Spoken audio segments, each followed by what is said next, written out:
unfortunately, most humans still are unaware of the transcendent dimension of who they are. They are trapped in a little sense of self. It's a terrible limitation to be trapped in to only know yourself as this conditioned entity that's continuously anxious and worried and regretful and just all kinds of terrible burdens to carry around. The burden of the self, the burden of yourself. And whenever you watch movies, unless there's a little bit of spiritual dimension that occasionally, very rarely happens in a movie being a reflection of life, you see, that's all they live. All the problems they have ultimately derive from the fact that they are completely unaware of the transcendent dimension to life or to who they are. Completely, they're just trapped.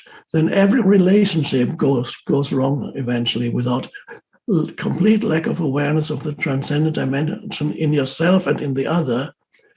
Every relationship very quickly becomes problematic and unsatisfying.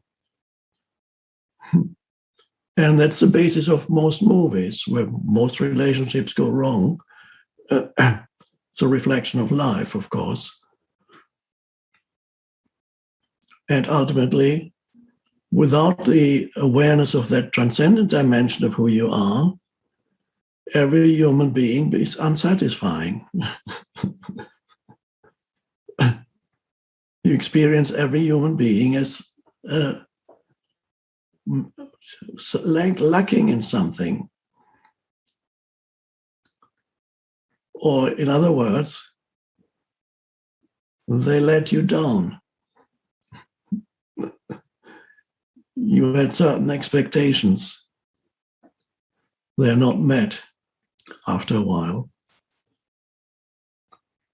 And then every time you enter into a new relationship, you become disappointed.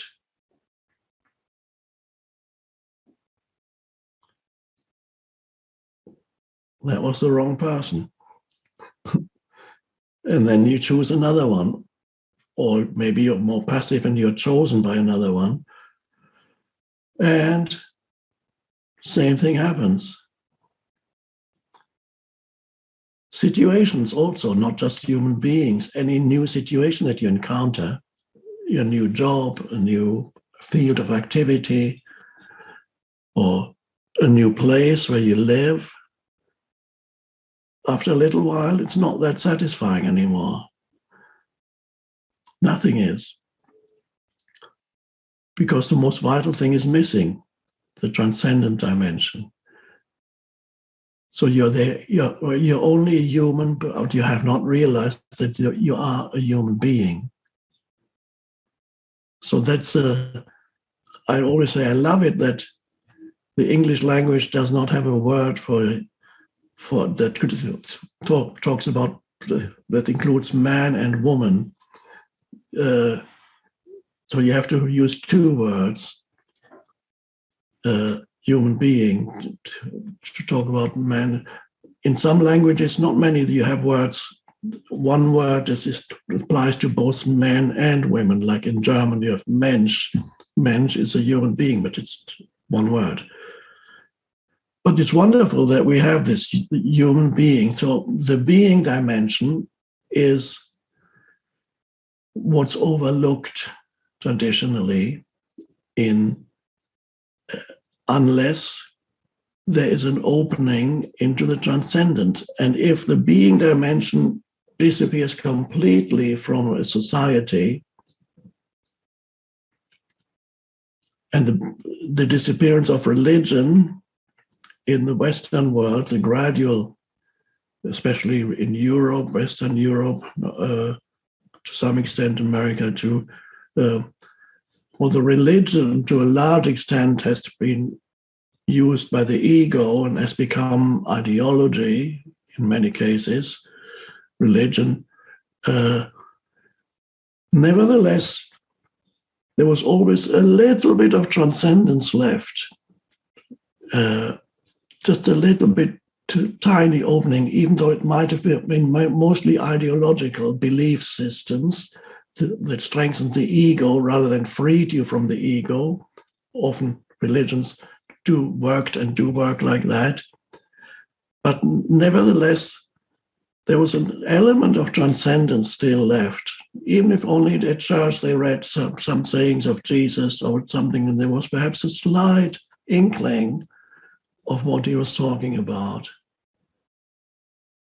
Or perhaps a person in deep suffering, talking about Christianity, perhaps a person in deep suffering could look at the archetypal human on the cross and feel, identify with, and participate in the suffering of Christ, and therefore come to complete surrender, and therefore to inner peace. So there's been always the possibility of transcendence, although most of it might have been egoic and ideological. Through the religions, there was always still a little bit of light shining through, sometimes more, but and even that disappearance of religion then removed that possibility. So humans are then now seeking for pseudo-religions. They have some kind of cause that they identify with and becomes part of their egoic sense of self, and then they emphasize the otherness, the other who is not part of that cause, and so on. We don't need to go into that. It's all that dysfunction of egoic consciousness.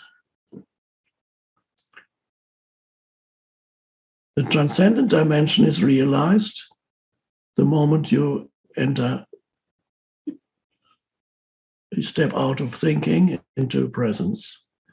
Who are you when you are not thinking for a moment?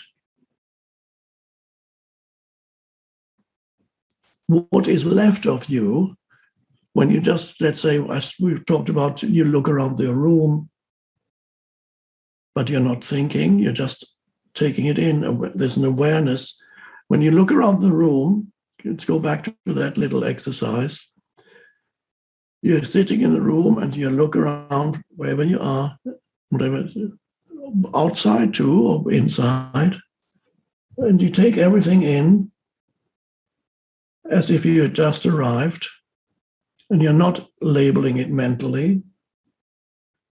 You become aware of the silent presence of each thing in the room, the silent presence of,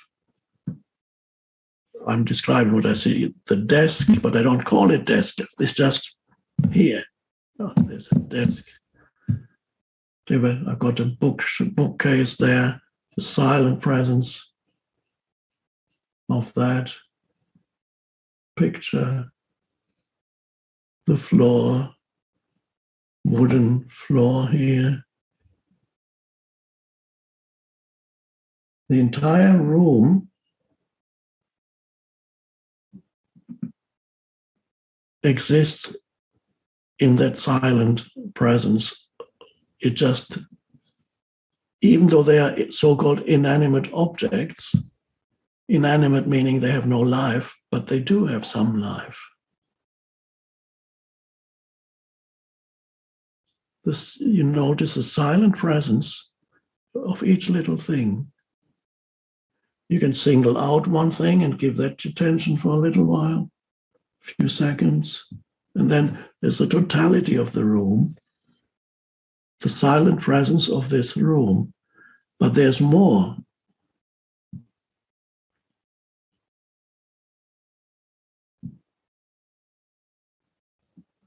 There would be no silent presence of this room without your presence.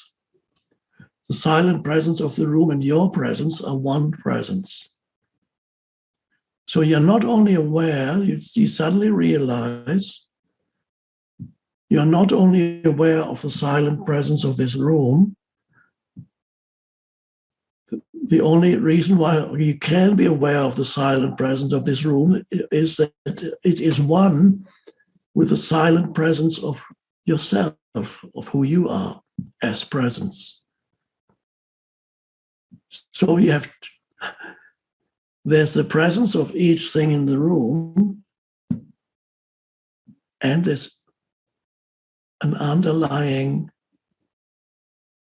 awareness in which the silent presence exists. The objects exist within the space of awareness, and you are that. You are the awareness in which these objects in the room appear. And so there's no longer a separation ultimately between what you perceive and who you are as the perceiver.